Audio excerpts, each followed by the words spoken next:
The unveiling of the company of heaven. Every man and every woman is a star.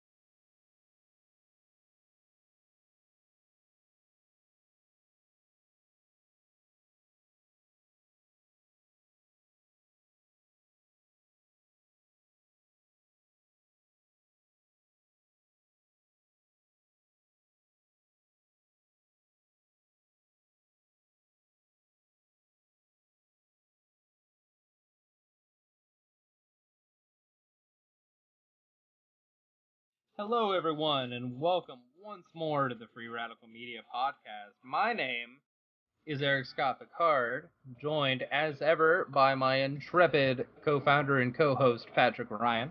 Hey, what's up, Internet? Tonight we have a pretty good episode for you, I believe, a pretty good conversation. We are joined by John Carico.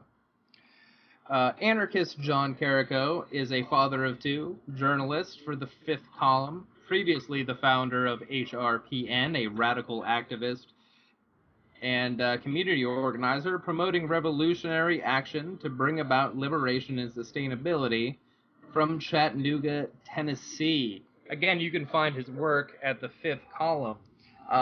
John and I were kind of introduced online. We talk often on this show about the tie of social media and its use in revolutionary action or organizing. And that's what kind of brought us together. He's joining us on the show tonight. John Carico, it's a pleasure to welcome you to the show tonight. Thank you. It's great to be here. Excellent. So, John, really, I suppose there's a few broad topics I want to talk to you about tonight. One of which is what brought us together. I mean, that's social media. So we can get to activism and revolutionary action in a little bit, but what brought you, I suppose, to the position you're at today, writing for the Fifth Column? What's the position that brought you to radical forms of thought in general? Like why are you doing what you're doing today? Well, I think the answer is probably threefold. One, I grew up in a very fundamentalist conservative household, and when I broke free of that system but it had already kind of picked apart the system the entire way through and kind of had these ideas of what didn't make sense, then I was able to realize that those same things that didn't make sense on that level kind of didn't make sense outside on other, in other realms as well. And so I think that whenever Obama really started doing the exact same things Republicans were doing, I started getting even more disenfranchised. Probably heard about Noam Chomsky about that time. And then I had my kid is the third part of that is I had Nola, and she, I realized that we're in a really shitty situation in terms of climate change and resource distribution and all kinds of things that I didn't want to be my kids should be responsible for fixing stuff that we should be doing right now. And we may not have time to do. They may not have time to do. It may be a critical tipping point. So I think that I started using social media because I saw that on the mainstream media, there's nobody ever says, "Hey, you have a good point," and being able to talk to people and see where they're at and be able to help bring them along in an idea of liberation is a really powerful tool. And if we can change the conversation to we're actually talking to people instead of talking at people, I think social media can be a really powerful tool for that. And it was definitely for organizing. Yeah, certainly. I believe so as well, and I believe that kind of awakening is something that's happened all over the country in the United States and worldwide in different phases. I think the twofold blow of the 8-year Bush administration and the 8-year Obama administration has push people toward kind of a tipping point where they almost require some kind of fundamental change. Right, absolutely. I think, there's no better example of that than, the current presidential candidates that are gaining a lot of momentum, On one hand, we got Trump gaining a really massive foothold, and on the other, on the left, we see Bernie Sanders. Polar opposites, but definitely, in a lot of ways, pretty radical. Yeah, it's very interesting. I mean, I think that I'm, as far as prefigured politics go, I'm probably going to end up voting for Bernie in the primaries. I don't really believe in voting as a final step or anything like that, or any kind of like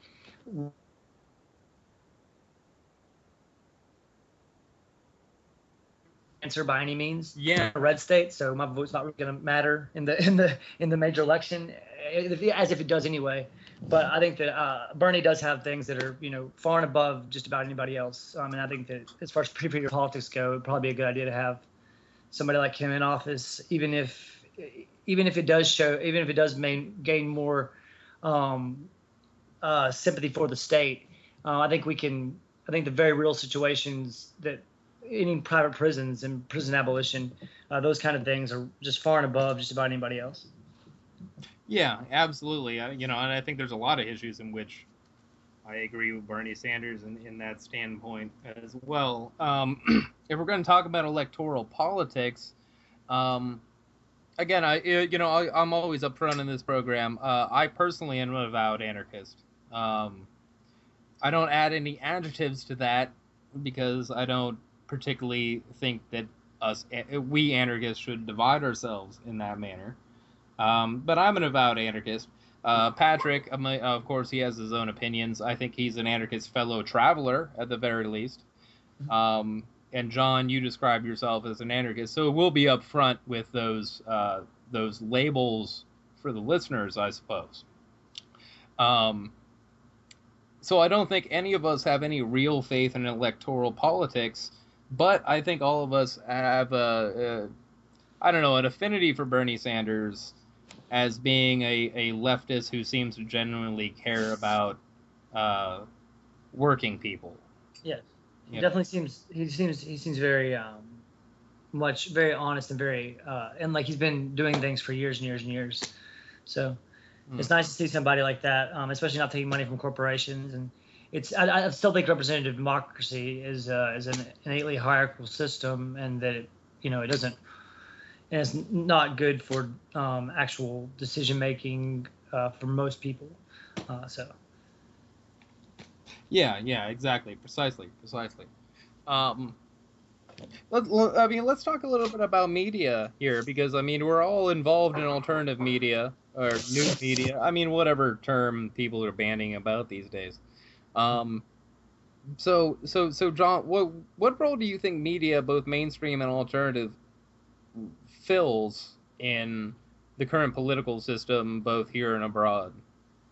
I think that the mainstream media, like Chomsky said, is very much a way of manufacturing consent, creating a narrative, creating a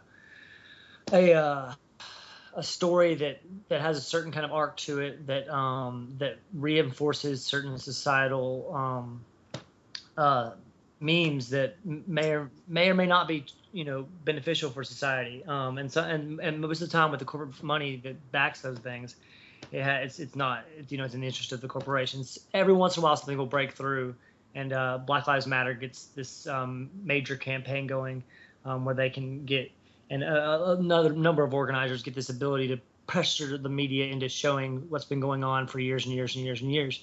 And then people, of course, will say it's dividing, but of course they don't realize that no, it's been divided for a long, long time, and people are just exposing light to it. And so it can be kind of a double blind, because it's like, well, one side they're always pushing these agendas through the media, but on the other time, sometimes organizations, sometimes people push the agenda so much they have to show it. And so, people get fooled in that. I think that's, but sometimes in the extent that they automatically assume that anything that's on the corporate media must be, an agenda for the elite. And I think it's a little bit more nuanced than that. But I would say that what new media does is it allows us to change the language in the same way and change the conversation, change the thought patterns, the metric structure of things on a local level that can reach out globally, and that's amazing that we can that the words that that somebody can say in some country that I'm can't pronounce the name of could like resonate with somebody here in Chattanooga, Tennessee, and motivate someone to actually take part in action. It's a powerful thing, and I think that's the reason that they're trying to do try to do the TP, or what was it, the that program where they were trying to privatize the internet, basically. Yeah. There were several bills introduced along those lines. Yeah. I think Breaking the Set was the first on RT, was probably the first alternative media show that like really blew my mind, and then Democracy Now, of course, and then and eventually Amy Goodman. Yeah, Amy Goodman's amazing, and I guess I started that's when I started the HRPN basically because I wanted to be a journalist at that point, and I wanted to tell, because I like to write, I love to write, I've always written, and since I was a kid. And so I really, I asked a guy named Mark Mason, who's an archaeologist. I said, what should I do in terms of like to get the word out, to become a journalist and to be able to actually be able to reach people? And he said, well, first of all, just start interviewing people, start asking people for interviews, and get a portfolio together, get a good number of those things, and then eventually, that's. Showing the work that you've done is in this economy and in this environment is probably the best thing you can do. And so I was like, well, I'll just, I started just asking people for interviews, and basically started putting them on this site, and eventually the Fifth Column asked me to join them. And so that's pretty much it. Excellent. Yeah. Tell me a little bit about the Fifth Column in case people don't know or they're not familiar with them.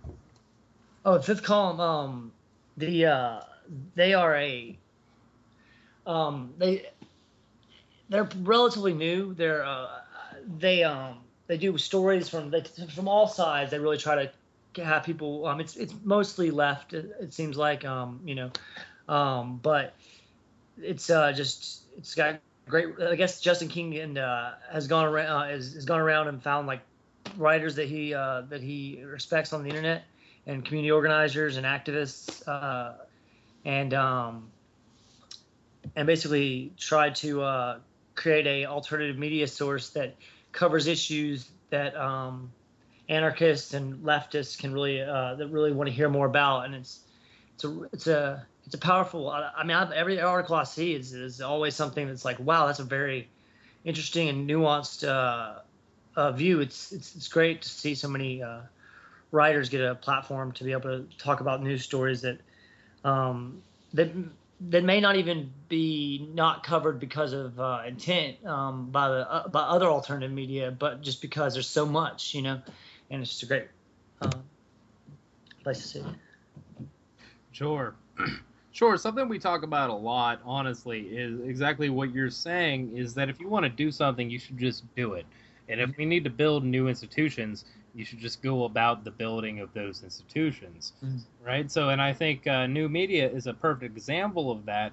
If you're not happy with the journalism that you see in the mainstream, then you should create journalism that you want to see, right? And I think that goes for a lot of other institutions. I mean, if we're going to change things, rather than seek to do reform campaigns, what we should do is create an entirely new infrastructure based along, radical values, radical institutional theory, if you understand what I'm saying. Exactly. Yeah, I think you're right on. Definitely, you have to live employ the theories and the practices in your everyday life, and when you do that, people will see it and say, okay, wow, this is. It makes sense once you have both community and logic added to it. So if you tell somebody that certain kind of things are oppressive, that's one thing. They might feel a certain way towards that. Logically, they might come to a conclusion eventually. But if you show them that, and then you show them community, and you show them a way that's working outside of the current the alternatives, or outside of the current status quo, some alternatives to that, then they're much more likely to be like, yeah, there's light at the end of this tunnel, and maybe we can do something different. And I think that's what a lot of community organizers are trying to do, is to create situations, where people can see the hypocrisy in the situation as a whole. Right. Yeah. Absolutely. Absolutely. I mean, I think if you offer some kind of positivity rather than negativity, I think it works a little better. Sure. But then again, you have the opposite. You have people in the new media that thrive on the fear mongering and the conspiracy theories and the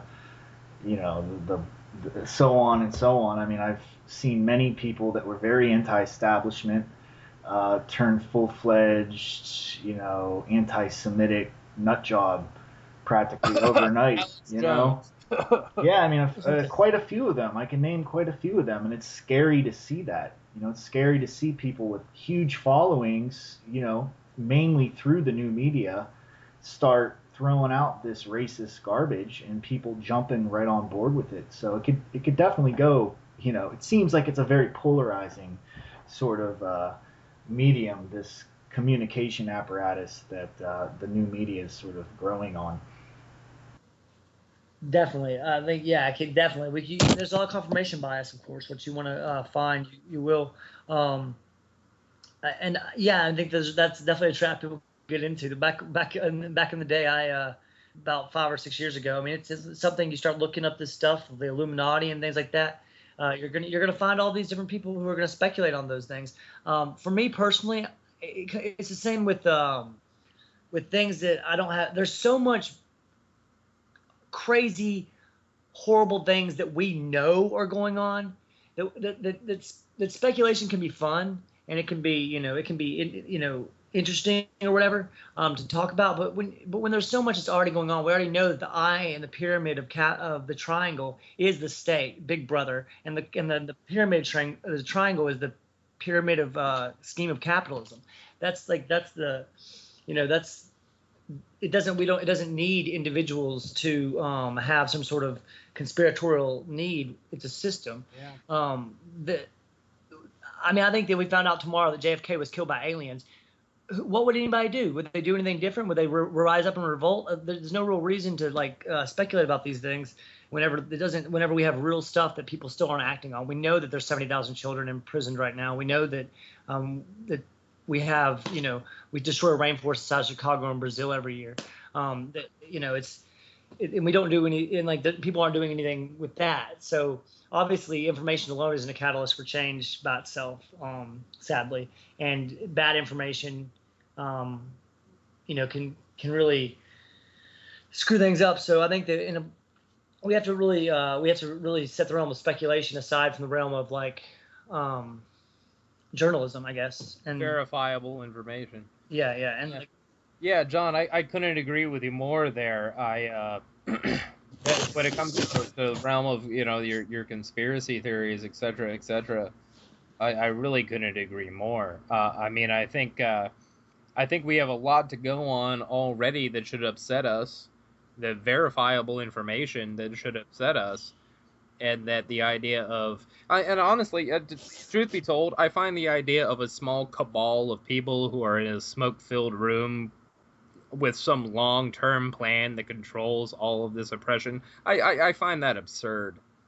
I think it's a systemic issue, and I think Crime Think was right when they said, nobody's controlling this in the end.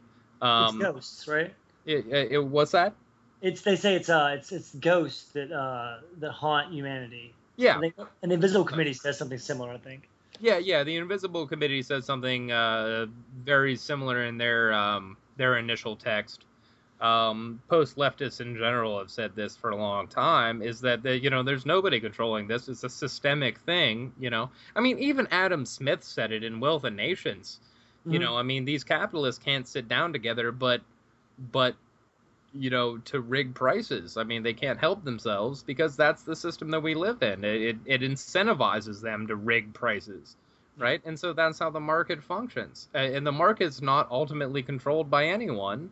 It's just this system, this machine that drives on and on, grinding most people into dust. Nobody's in control of this thing. I think it would be very great if there were like 18 people in the world that we can point to and say, you're doing all the bad things, let's get rid of you. Right.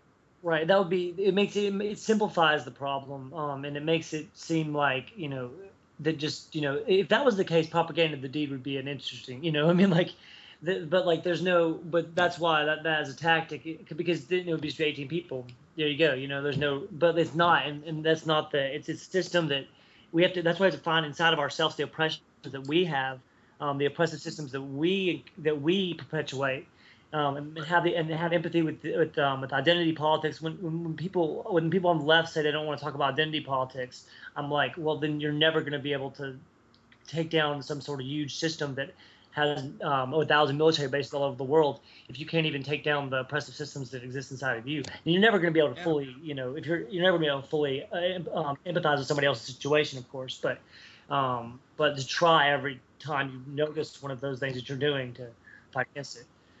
Exactly. It's a much more complex issue.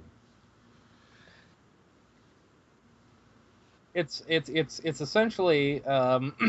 I mean, it's not all about class, because we have to address the issue of class, of course, within a capitalist framework, I think.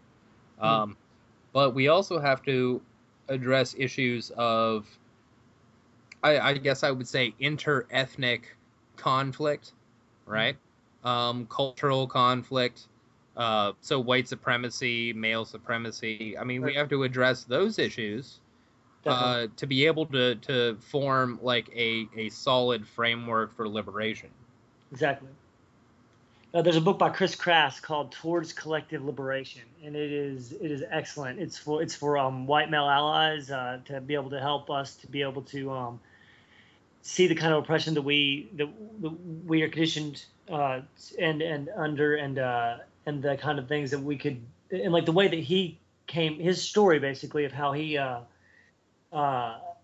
dealt with times whenever he put his foot in his mouth and said some things and like grew, you know what I mean, from like, different different experiences that he had. And it's a great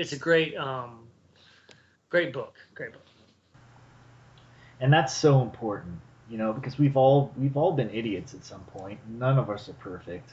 We've all been fools and oppressed someone in some way or some form, or projected some sort of attitude on somebody that was of an ignorant nature. And it's all about really educating yourself and seeing where, like you said, it's about looking within yourself and seeing, well, what are my core beliefs and my core values that I never have really questioned, and how is that, affecting other people around me?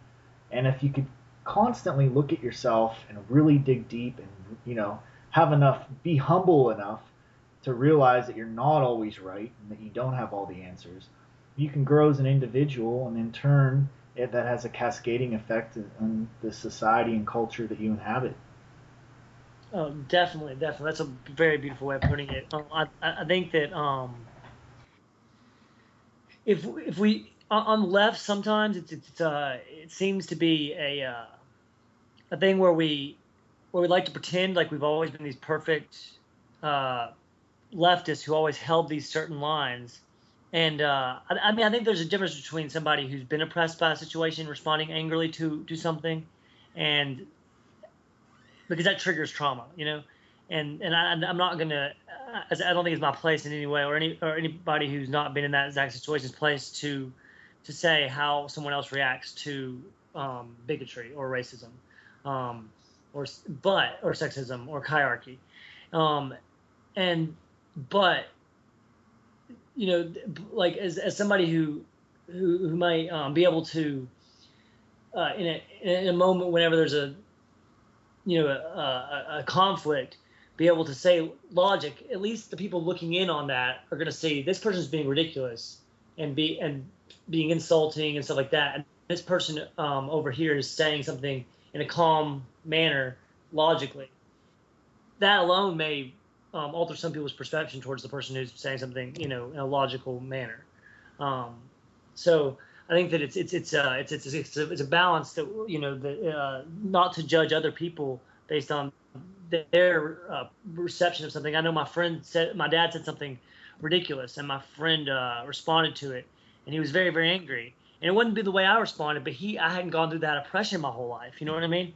I hadn't dealt with that same kind of and so I thought his response was totally, not that my opinion matters on that situation necessarily, but I was, but if it would have been me, I just then I feel like then not because it's a better way necessarily, just because that I know my dad and I have a relationship with him, and I may be able to say something that may be able to trigger his mind to change his mind. You know what I mean? Yeah, sure. Yeah, and so. Yeah. I mean, I think I see what you're saying there. It's fundamentally, and this is a thing that conservatives say all the time, but a lot of it's about personal responsibility in terms of trying to maintain some kind of ideological interpersonal relationships that are in line with the ideals of equitability and egalitarianism, and try to dissolve yourself of those preconceived notions that you might have from your culture, right? So yeah, of course, you could probably speak to your dad because you know him and maybe institute some kind of a change, but your friend obviously had experiences and didn't have that personal experience with your dad, and so probably lashed out in a manner that was perfectly legitimate, but not the way that you would, right? So individuals kind of have to divorce themselves from whatever their preconceived cultural notions are and kind of look above that and see the big picture. And I think a lot of people don't see the big picture. I think that's a lot of what our problem is. Yeah, that's a astute way of putting it. And you see it even on the other side of the fence. You see people who are of the oppressed that are coming back and trying to equalize a playing field. A lot of times, a lot of these people become the other extreme and take on a dogmatic form of whatever it is they're rallying behind, and almost start oppressing and taking on the roles of the very thing they were trying to fight against to begin with, if on the other side. I sort of see that being something that really has a potential to sort of screw things up for us in the long run. For example, I saw a documentary the other night, and it was called #White People or something along those lines. By MTV produced it. And it was it was like they were taking something that's very real, as far as how white people relate to themselves and view themselves. But it was almost like they were, number one, dumbing it down, which of course it's MTV. But it was like they were, from my opinion anyways, it was like they were adding to the segregation. They were adding to the boundaries between white people and everyone else. And so instead of sort of dissolving it and coming to some sort of more comprehensive understanding of the roots of racism and the roots of how white people have oppressed and so forth and so on. And it just is that sort of mentality of waving the finger at every person just because they're white isn't helping anything. Well, I think that showing the light to I did see the film, by the way, and I thought that it was decent, very good. But I actually read an article beforehand that probably got me more interested in it and probably put a different viewpoint that on it, or maybe a different shade on it, I guess. And but it gave it kind of gave it gave a more comprehensive analysis of the points that the movie made, I guess, is what the reason that and there was I shared a status about it and it got some it inspired some good debate. And I think that when there are white, first of all, isn't a thing. Like, I mean, it's a thing in the sense that it exists and it has repercussions, because up until late 1700s, white was not, there was, people didn't classify themselves as that. Right. Yeah. The whiteness, blackness, that kind of racial attitude is it's a ideology. I mean, it's not something that's a biological reality. Right, but there's also cultural privilege that exists because of people's perception of you. Like, I'm Jewish and Native American. I mean, I'm not Jewish by religion, but like By ethnicity. By ethnicity, and Native American, Italian, and Irish, and mostly Native American and Jewish, and so all of my ancestry at one point in time wasn't considered white. But I still, and I've been called, I've been the butt of anti-Semitic jokes before and things like that. I've also gained off of white privilege. You know what I mean? So yeah, I think sure. there's and male privilege, and of course, and so I think that there's there definitely is, whenever there's an oppressed group, a marginalized group in a society, and it's been going on for years in historical context, that when you're trying to change the language, when you're trying to move movements, that empathizing with people who are the most marginalized, the most oppressed, they know most what the system has done, and they also can gain the most sympathy from large amounts of people, to be able to, in any kind of way, to move diversity of tactics forward. And so, in that sense, that there's in solidarity and in empathy, I think that it's important to. It's hard to know, whenever you're trying to tilt a ship back towards, a kind of a equal playing ground, what will and won't, in a different paradigm, be a positive or negative thing, because duality exists and it doesn't happen simultaneously. And so for me, I at this point, I like the quote that what was the pastor's name that was with Cornel West? I can't think of his name, but he said that he takes his orders from black queer women, and so, as far as it goes for me, I try to listen, and I don't try, because I don't really, and try to hear what people are saying about who've actually experienced it, and I don't really, at this point, I don't feel comfortable trying to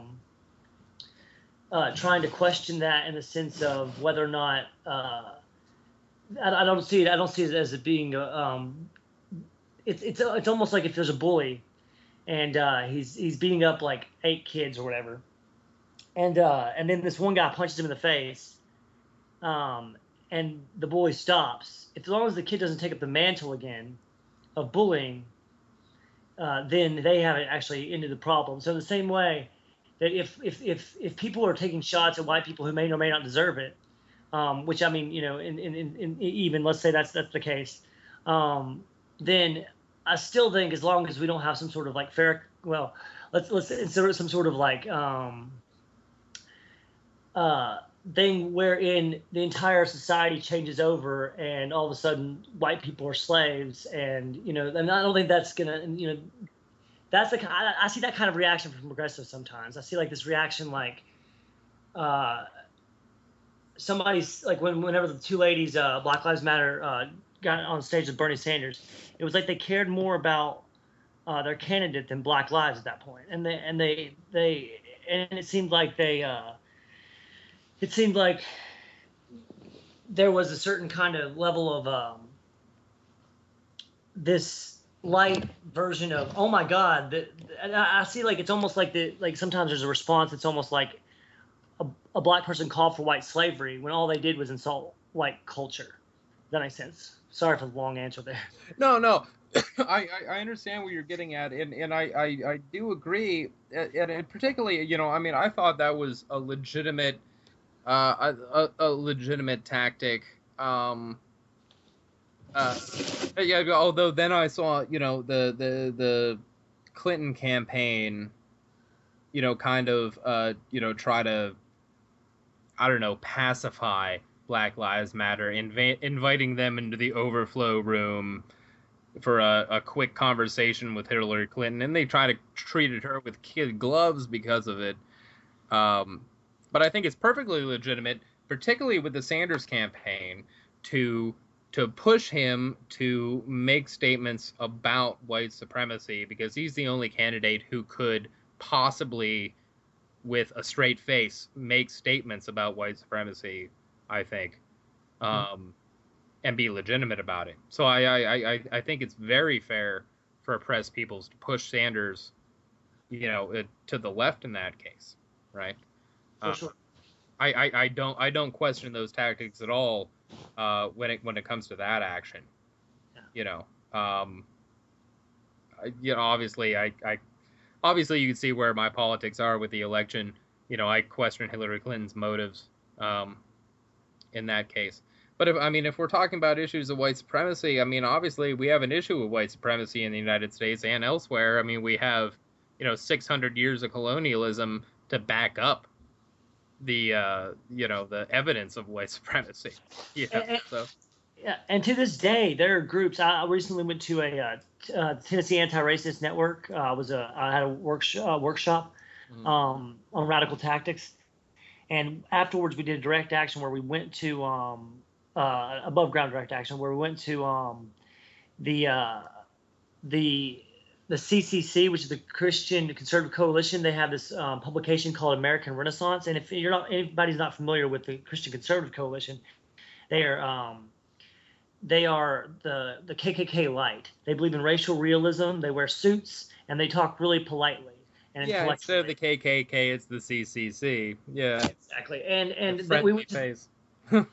Yeah, we went out there and there were some people protesting outside, calling them Nazis, all these kind of things. And we went inside. Me and Daryl Lamont Jenkins and Damian Crisp all went inside, and we sat down.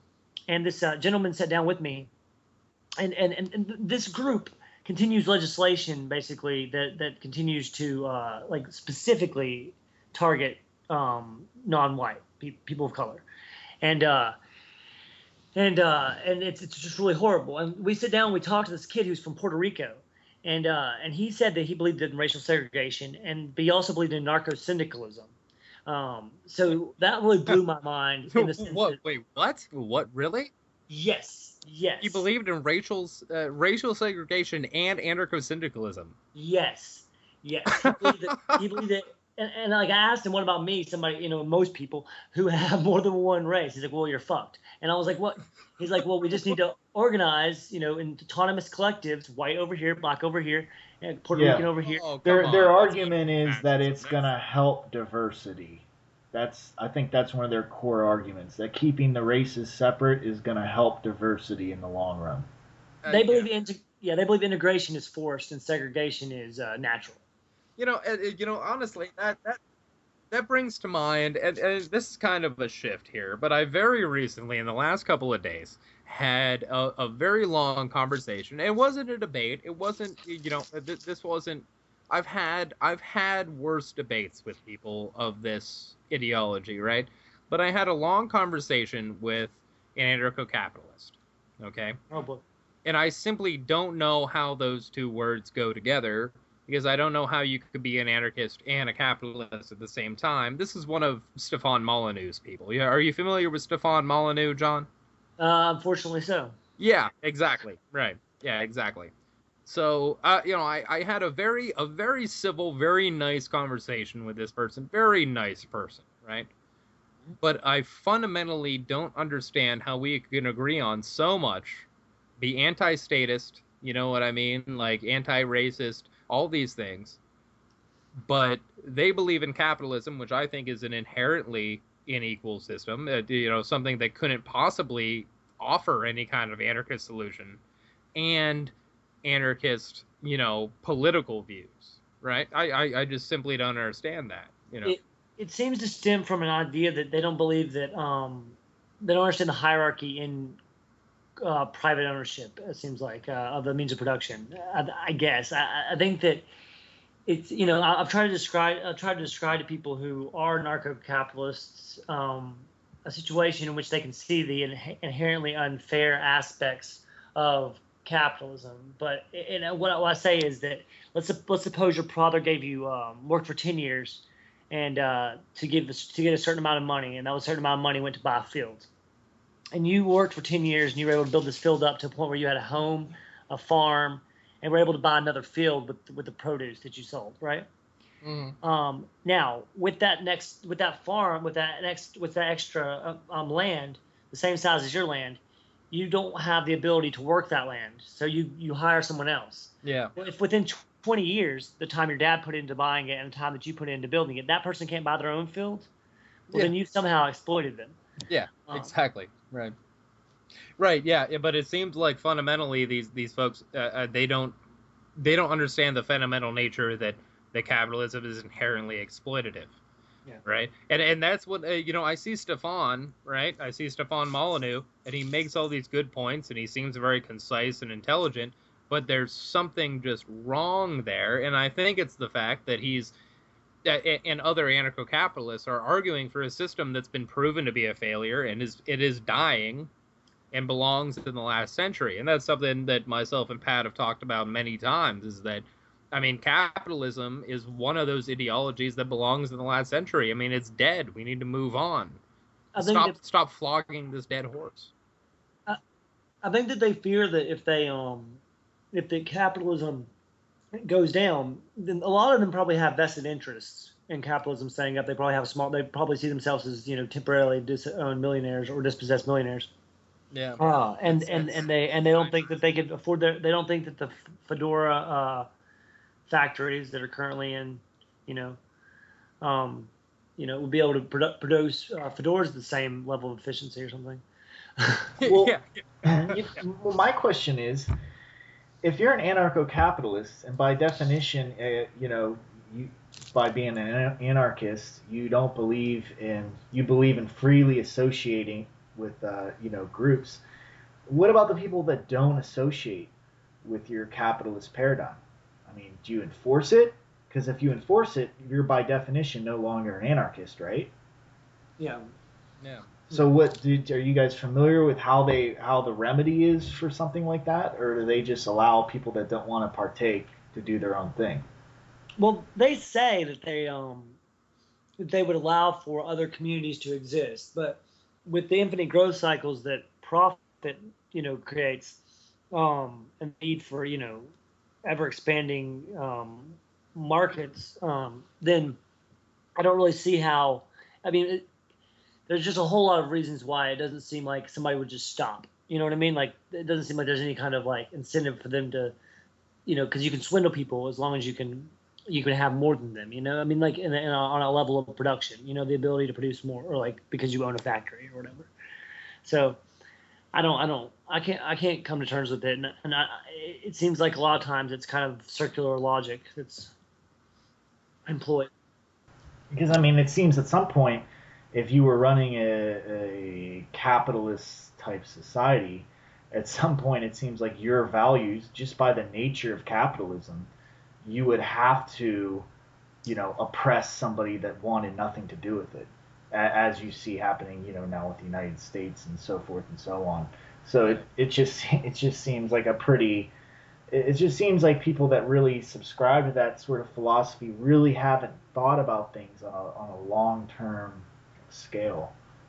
And there's never been a serious philosopher, economist who's ever lived, including Adam Smith, the great-grandfather of capitalism, who's ever believed that capitalism could survive without the state. Like, not a single serious person has ever thought that capitalism could survive without the state. It's absurd that capitalism could survive without the state. It's almost like, I mean, I think it's weird. Republicans, for instance, seem like they point out everything the state does that's like semi-okay, and points to that as what needs to be gotten rid of. Right. And then anarcho-capitalists push that everything about the culture is okay, except for the state. and like if we just got with the state, then everything would be fine. But I think we had that in the 1860s, just about, and like Yeah. yeah, so. Yeah. Yeah, it just doesn't seem sensible to me, John. It just doesn't. I can't understand it. Honestly, anarcho-capitalism is one thing I can't wrap my head around, and I don't know. I like to think I'm a pretty smart guy, but I don't get it. I don't get the logical progression.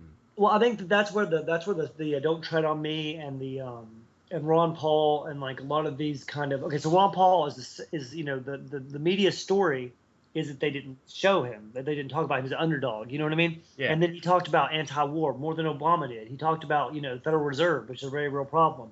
Sure, absolutely it is. Yeah. And he so he I think he got the attention of young people who were disenfranchised with the current system right at the right time. And I think that what happened with the Republican National Convention was ridiculous with all the ayes say, people say aye and of course and they said no anyway, and I don't know if you guys are familiar with what happened there, but it's I think that kind of narrative that was created or the way that it happened very much got a lot of people on. I was following. I consider myself a libertarian for a little while, for about a year, up until I started studying Marxism, and then so it's and I had another friend who was an anarcho-syndicalist, kind of having conversations with me at the same time. So it's I think it's something that people pass through. It has the tradition, the patriot tradition, almost like the kind of nostalgia for the founding fathers, and kind of like this. It's and like still trying. It maybe seems even more plausible, if that makes sense, like because it's not getting rid of both things, it's just getting rid of one. So there's a lot of like little pits that you can fall into there, I think. Right. Yeah, it seems like it's more easily reconcilable with the Constitution even than the a more left approach. Although it seems like a lot of libertarians and anarcho-capitalists call up to Lysander Spooner, who of course wrote No Treason, the Constitution of No Regard. Yeah. And so it's interesting, but although I would consider him a socialist, so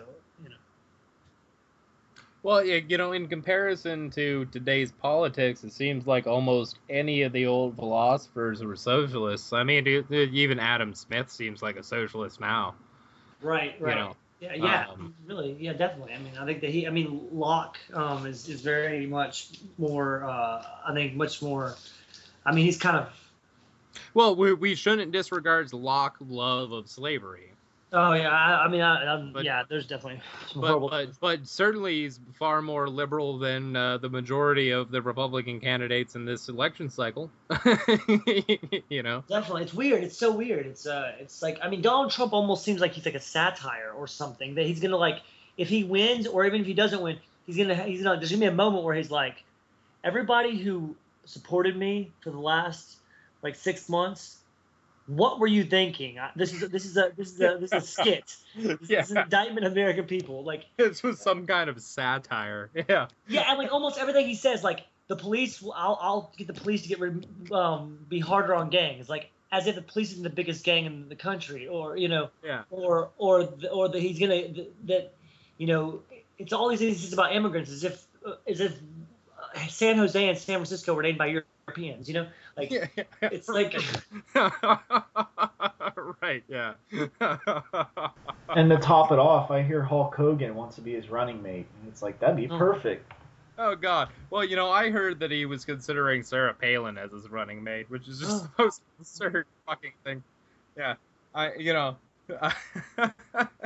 I'm over here saying that Bernie Sanders, if he really wants to win the general election, if he wins the primaries, he should get Elizabeth Warren as his running mate. And I'm going to say this multiple times during this election cycle, by the way. I think Bernie Sanders' best chance is to get Elizabeth Warren to be his running mate, right? Yeah. And I think that's a serious ticket. I think that's a ticket to beat right there. But Donald Trump is talking about Sarah Palin, Hulk Hogan. I mean, it's a farce, man. It's a joke. Yeah, it really, and like it's weird that he's had different views. I mean, like obviously all of them do before the election cycle, except for Bernie maybe. But it's interesting that he seemed to have, he seemed to be more left before he started running for president, and before we're really about 10 years ago. Now, I'm not saying people don't change their minds and it couldn't be a legit,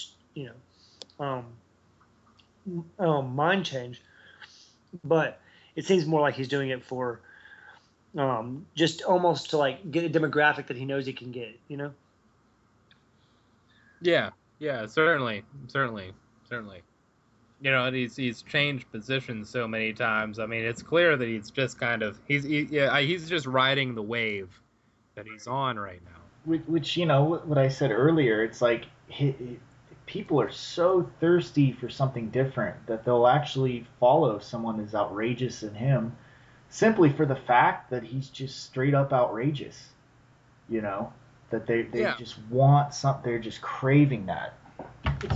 It's like watching. All right. Right. And plus, I'd like both your opinions on this. I saw, I was watching the Young Turks and on the YouTube, they're a progressive alternative media station, and Cenk Uygur said something that I do agree with. He said, people like Donald Trump because he refuses, right, to he refuses to take lobbyist money. Okay, he refuses to take these donations, and he essentially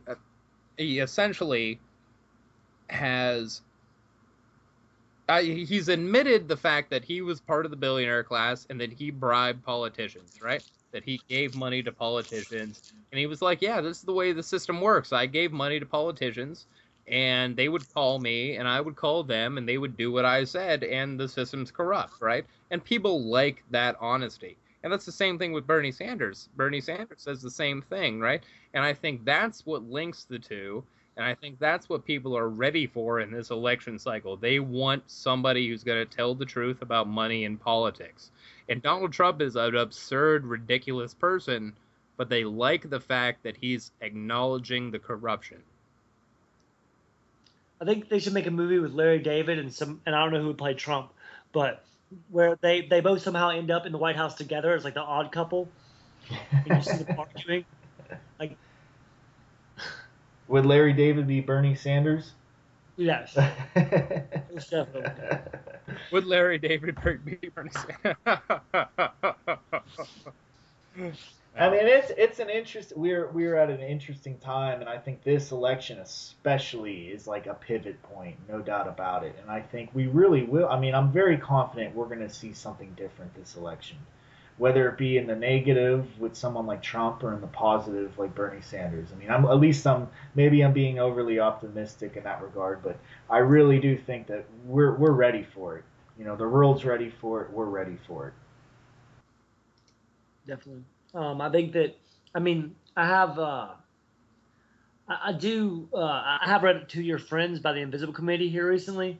So anytime you start reading those kind of things, you start to see things in a kind of what would seem almost nihilistic way to the current culture, to the current society. You're just like, oh man, none of this. It's all like, whoa, we gotta start at the root. You know what I mean? We gotta get, but a few days removed from it, you're like, okay, well, where do we actually start? Kind of thing. And then you have to get back into like, well, what's the best case scenario? Because one of these guys is getting into office, So, yeah. Yeah, the Invisible Committee. That's that was an interesting text. Their first, I suppose you'd call it a manifesto. I suppose people call those things a manifesto, right? That's odd. When it first came out, well, probably a while after it first came out, honestly, but when it was published widely, I told you, John, I acquired it, let's say, from a Barnes & Noble bookseller of all places, right? Which I thought was very amusing because a book that radical was being sold on the shelves of a Barnes & Noble bookseller, Right. But yeah, that was a text that kind of rocked the anarchist community at the time. I mean, it's certainly it's not even post leftist, which I would kind of describe myself as mostly post leftist, I guess, if I would say anything. Yeah. That's certainly an insurrectionist text, and but extremely interesting. If people aren't familiar with it, look up the Invisible Committee.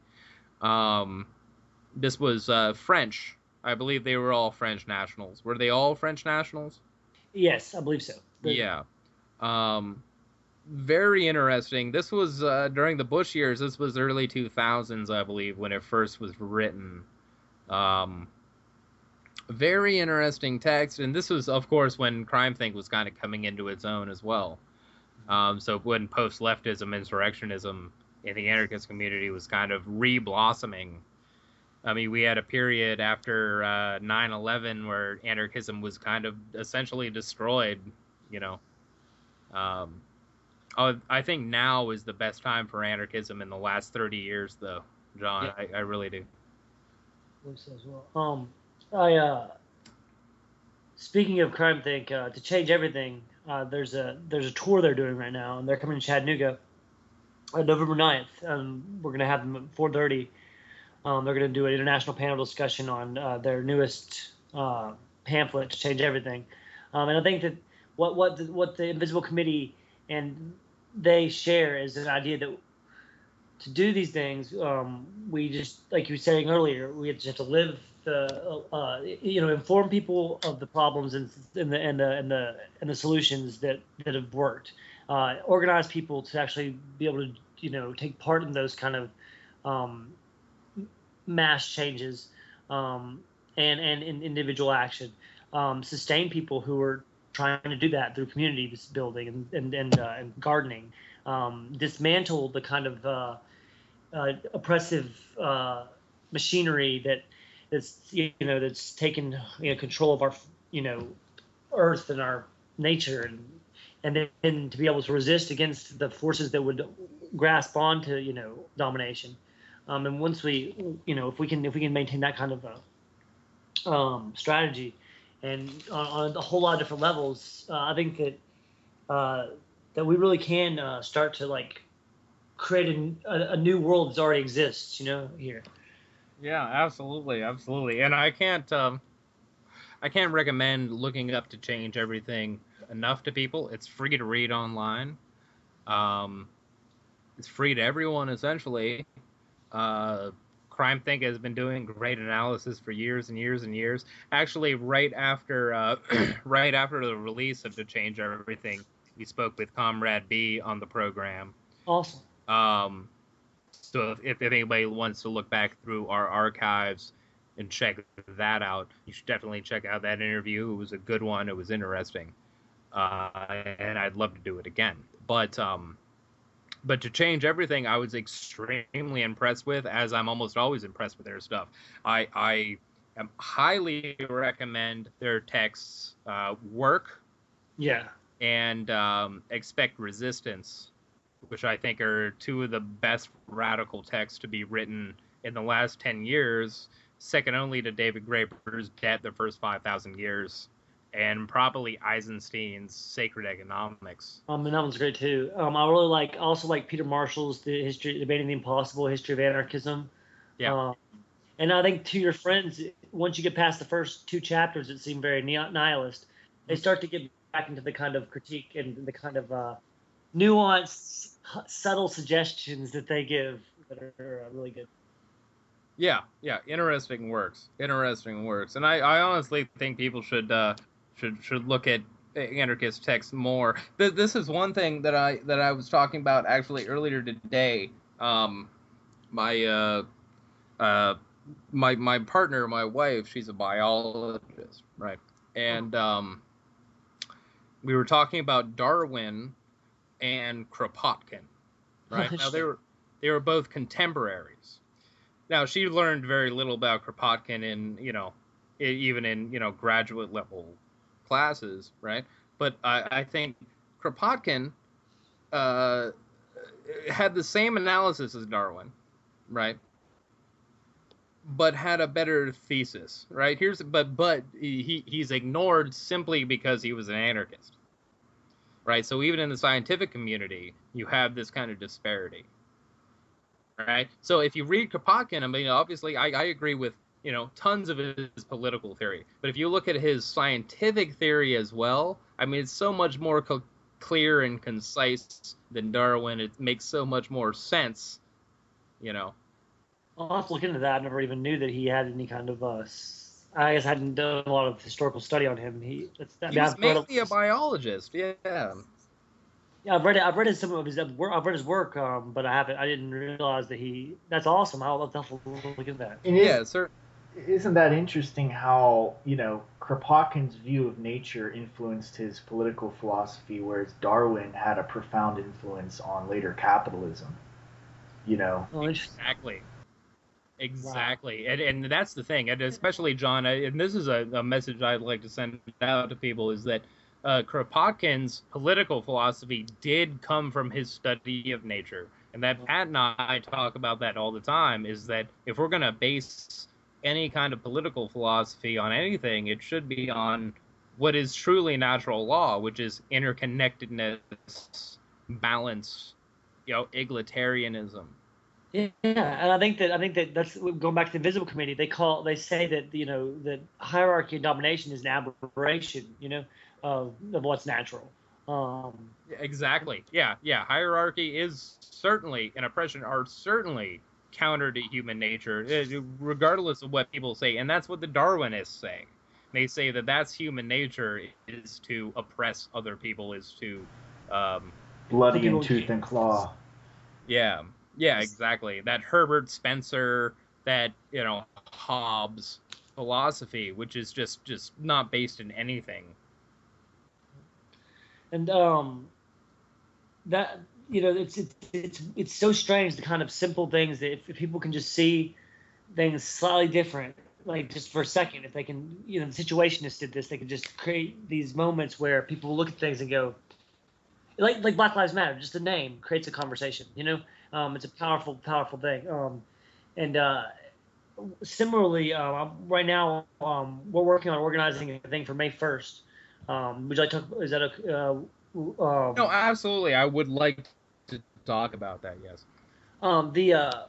It's going to be May 1st this year. And we'll have more details soon. But there's a group that wants to organize occupation of a for-profit juvenile detention facility. The actual location is still we're still working on. We have a few different ideas, maybe Mississippi, Massachusetts, or here in Tennessee, where CCA, the major for-profit prison corporation, Corporations of America, I believe is what it's called. They have their headquarters here. But basically to have satellite occupations all over, and basically have the demand of, we don't want children in cages. And we want to do a social media campaign leading up into this, and get as many people out as possible, and to just camp, basically occupy as long as we can. And we're trying to have basically an overall call out to anybody who wants to do that, and to call all anarchists to a day of action, May 1st, 2016. And we have a page called "Keep Kids Out of Cages," and it's just Kids Out of Cages that you can find on Facebook, and we're going to have much more details very soon. There's a group of people working behind this.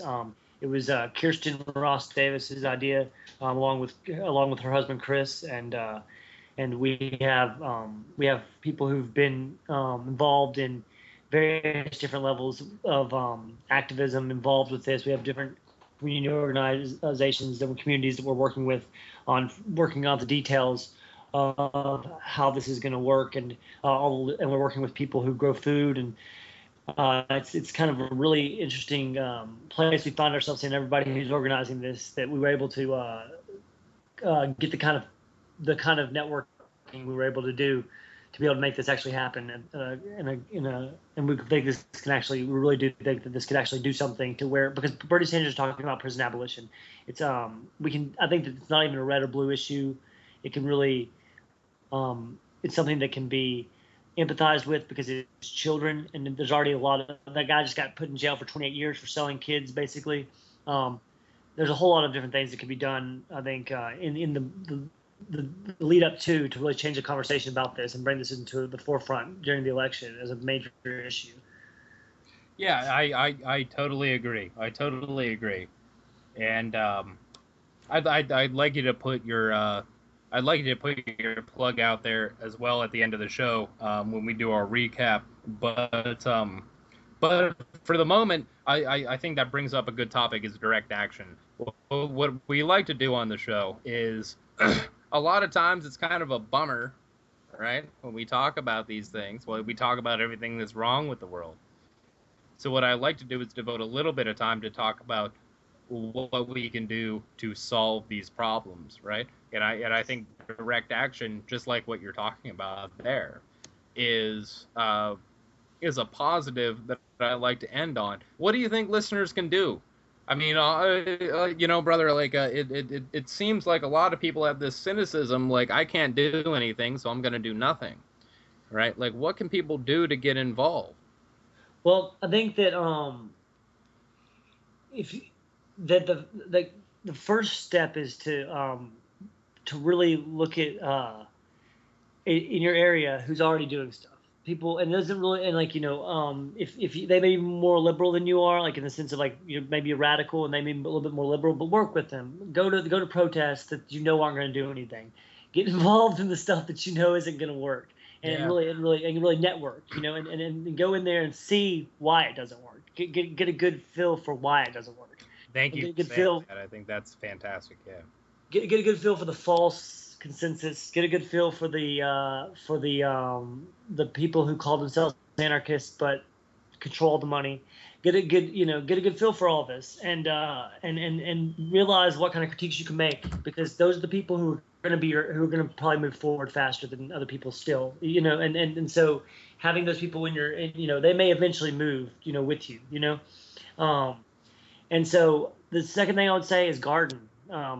Learn to share with your community. Get to know your community. Get to know people. Do good things for people. Just go and do it for no reason. It makes you feel really good. It makes you. And it changes things. It really does. I totally agree with that. If you could do nothing else, go out in your backyard and plant something. Yeah. I totally agree with that. If you could do nothing else, go into your backyard and plant something and share your produce with your neighbors and your friends and your family. Have potlucks, do community, or I mean, like, if nothing else, if we can't save this, let's go out loving each other, I mean, like, we can save this, but like, if nothing else, we have to, I mean, like, if we don't love each other, we can't save this.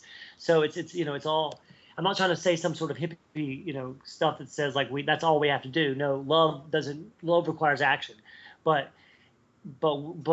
we also have to build communities that can trust each other, because trust is the currency that we need the most. To make this happen, and so I think that the next step, of course, is to be able to talk about a culture of resistance, to be able to build a culture that has empathy towards action that may be illegal, that has and that starts with the people who are the most marginalized, and because those and that starts because they know the most, they had the most experience with those things, they have the best answers, just like the workers do, and just like the people who are experienced the most with the doing of the experience of are the ones who know the best ways to remedy those things. So I would say, but at the same time, when it comes to security culture, it's always good not to say specific things of like what to do, or not to do. In a very specific way, but in a broad way, there's all kinds of things that are destroying the planet right now, and there's all kinds of ways to make those things stop.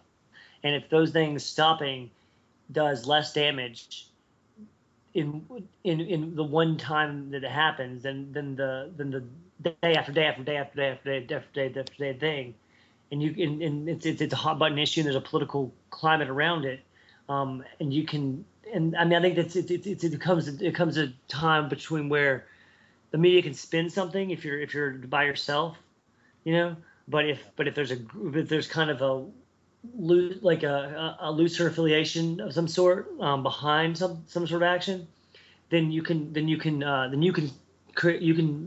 with our new media, there's potential for that to be spread through with communiques and the ability to maybe change the conversation towards further direct action.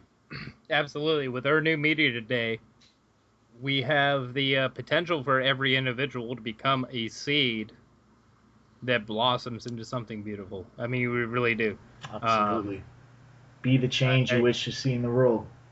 Exactly. And I would encourage, to really to continue to read stuff you don't agree with. Even whenever you're an anarchist, even don't. I mean, there's so much anarchist literature to read, the deep river of anarchism. But if you continue to only read those things, then it's hard to have conversations with people who aren't. It certainly is. Yeah. So it's important to keep up with I still keep up with the news media, still keep up with those narratives, even though I know they don't really ultimately matter. I know that those, that's not even really what control. It's infrastructure that controls everything now, not the people who entertain us to forget that. Exactly. But at the same time, to be able to reach people, you have to be able to know where they are, and to know where they are, you have to see what they see, or have been where they've been. And so to be able to come with a narrative and to be able to say something, you have to make something they can relate to. And so I think it's important to continue to watch that paradigm and to be able, so that you can have arguments based on the fact that neither of these groups are doing what they're promising. Yeah, I agree with you, John. I agree with you. And honestly, it's refreshing because sometimes when you get immersed in the anarchist community, there's this big old circle jerk of people talking about the books they've read and not really talking about issues and not really talking about the real world. And you seem like one of the people who actually understands the real world and attacks it from an anarchist perspective. And that seems kind of rare in the U.S. anarchist community at the very least. So it's refreshing to talk to you about that, most certainly, because that's where I'm at. I think that's where Pat's at. We don't want to be locked into an ideology. We want to have our ideology, perhaps, and look at the world with fresh eyes all the time and not be locked into something and not be locked into, some kind of ideological argument. Right, and I think anarchism can be an ideology for some. I don't think that it necessarily is an ideology. I think that's more of a set of theories and practices. I think that the state... I agree, that's what it should be. Yeah. Right.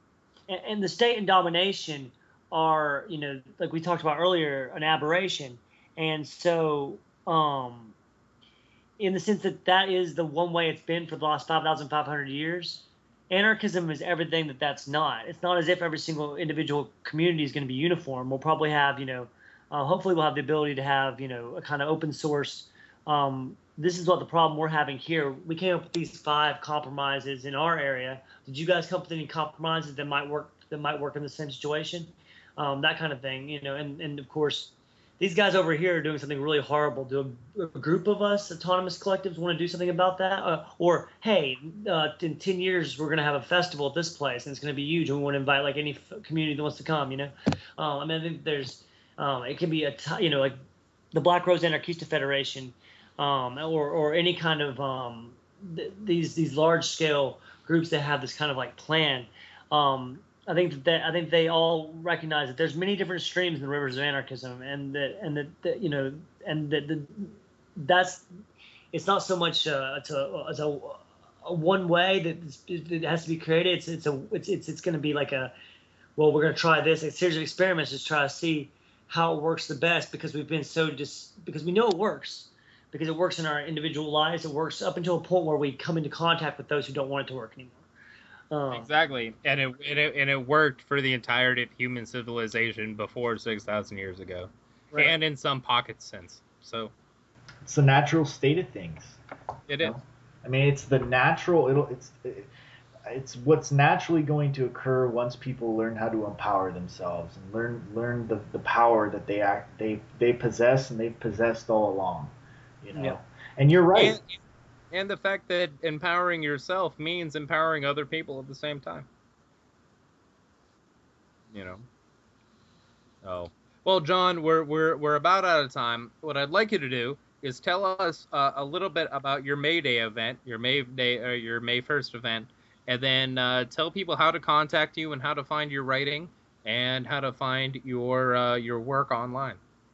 All right. Well, May 1st, 2016, you can go to Kids Out of Cages on Facebook. We're calling for a massive Occupy-style occupation, the same way that we want as many people in as many cities to do this. Their juvenile detention facilities, especially the for-profit ones, specifically.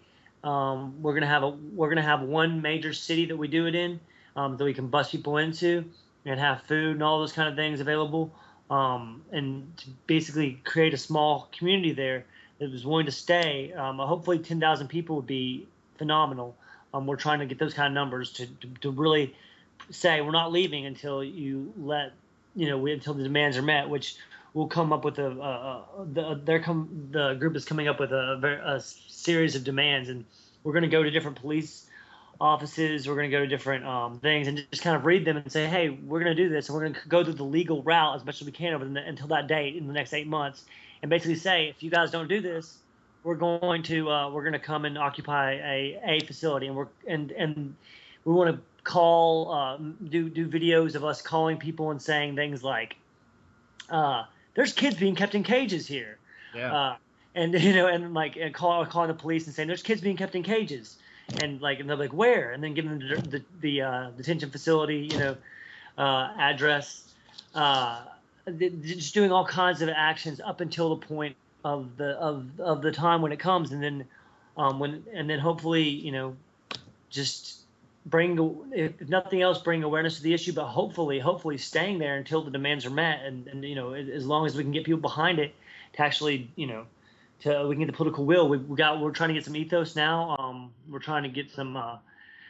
We got the pathos and the logos, obviously. It's just a matter of getting the credible people behind it. I've been in contact with several groups. I don't really want to mention any names yet until we have some of the media ready.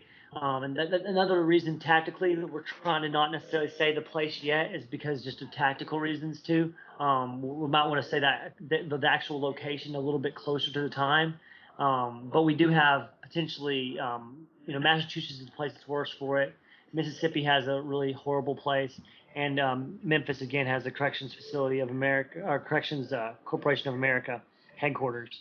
So we'd love to have some consensus with the community as a whole, with everyone who would want to be part of this.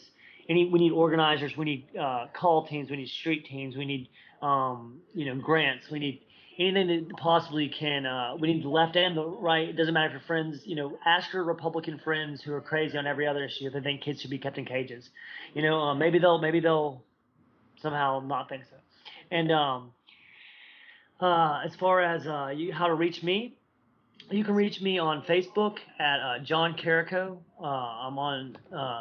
I'll add anybody and talk. I'll try to keep it. Very. I try not to insult anybody. I try to be. As kind as possible, unless you some literally ridiculous stuff, and then I might. John is one of the most polite people I've ever found online, by the way. So.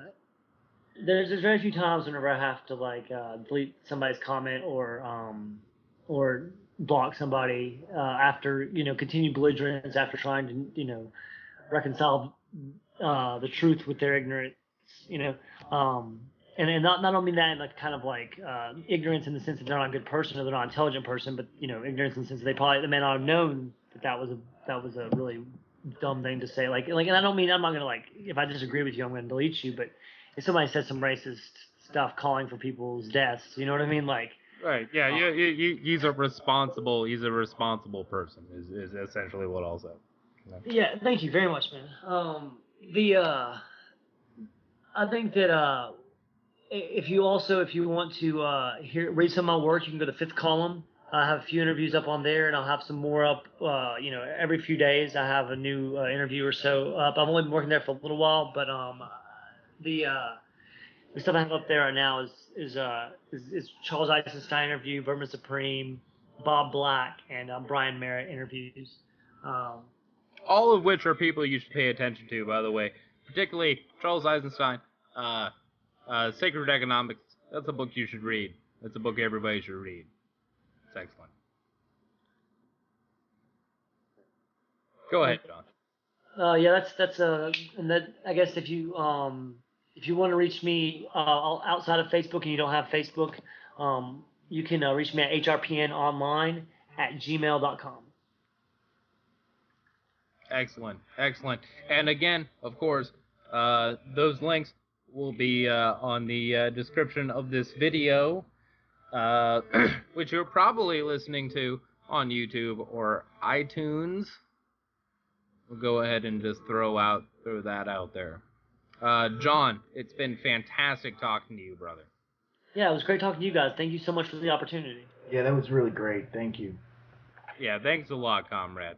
All right, well then, everyone, look, go ahead tomorrow, listen to this. That's the first step.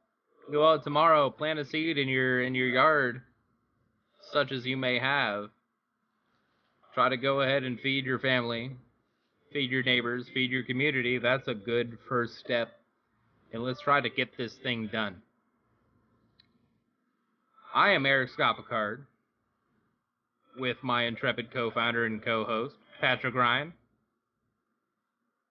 Our guest has been John Carico, and this has been the Free Radical Media Podcast, and you will find links to find us on Facebook, Twitter, YouTube, iTunes, and our website on WordPress. Thank you very much for listening, and we will talk to you